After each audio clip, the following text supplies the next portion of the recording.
I've lived in about 14 to 17 homes.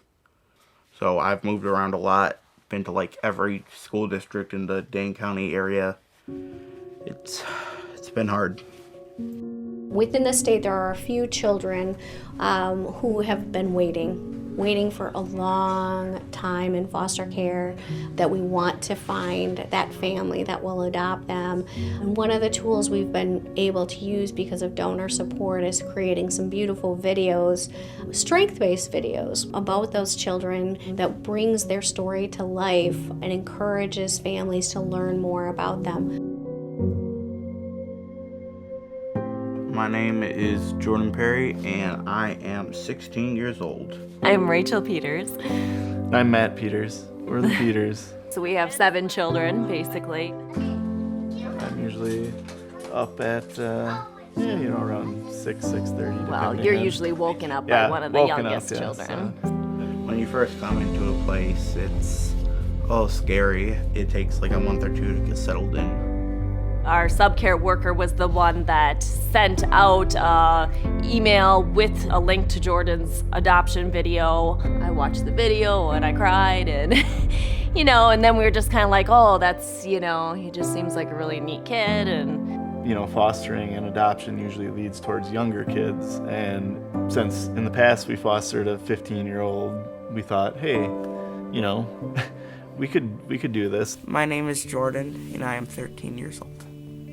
I am amazing. I can do many things and I think I'm unique.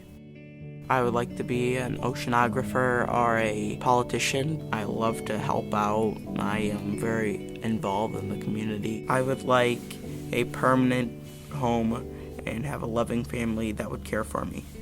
They would love you and for who you are.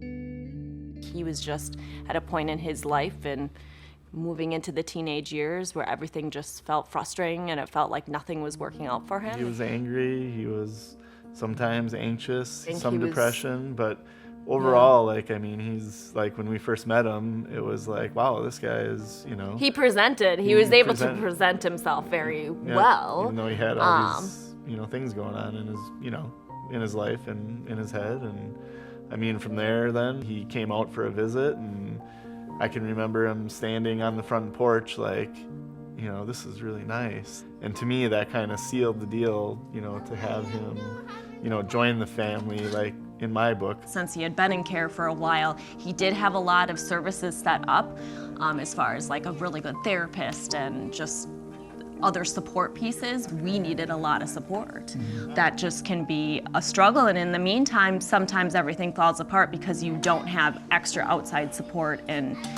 trying to get the kiddos' mental health needs met. I have lived here for 3 years. Every day is unique, sort of, so, that's just how it is. I like the excitement. Sign here, sign there, went to go get pizza. It was pretty awesome. Got our pictures taken, and you thought that was, oh, really? You enjoyed it. He was hamming it up, whatever. He tries to pretend. We even have the one picture because he was throwing Cece up in the air. This is my room. Normally you have to sleep with other people, other foster kids, or you're crammed in like a certain space. And this is the first time I've actually had like a room where I've been able to decorate it and have my stuff that I own all over everywhere. Like, it's all stuff that I've worked for and I've paid for, and it's just mine. Well, it's been a process because I think we got him at rock bottom. Yeah.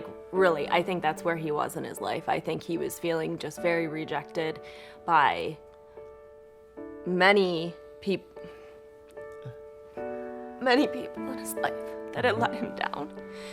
And it was hard to bring him back up from that because you knew all the interest and potential that was there. We saw that in the video, we saw that in him, and he had just kind of lost it in the fear of not knowing what was going to happen in his life, not knowing if anyone was ever going to want him, not knowing if he would ever have a family, not knowing if he would ever be able to just accomplish anything in life. I think he was just full of fear and doubt. When I look in the mirror, I feel like, hey, I want to be that guy. This is my microscope. I was interested in like diseases and other things that with people I knew, and I thought if I learned a little bit about it, I could help somehow and make a difference. Who would not want Jordan in a household with them? The worker who was involved with that young man said, I didn't think this family, that it was a match, and he now has a family. And he was able to make lifelong connection after being in so many foster homes and group homes and places throughout his life. And that is amazing, and he is doing really well. And all of that is because donors have said, we care about kids being successful. It matters in the world. What you guys do makes a difference in the world. And they trust us with that, and we are grateful for that.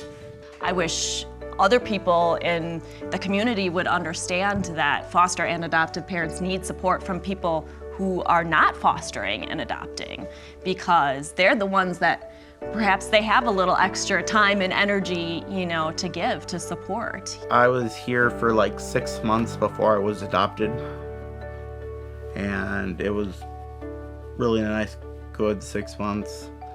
I had my ups and downs, but it was pretty good, and now I'm doing fine. I'm working 3 jobs. I'm a certified lifeguard with WCI, and then I also ref flag football for the NFL leagues because I like working with the kids and helping out my community in a way. This is my home. I'm really happy to be here and just given a chance to have a family again.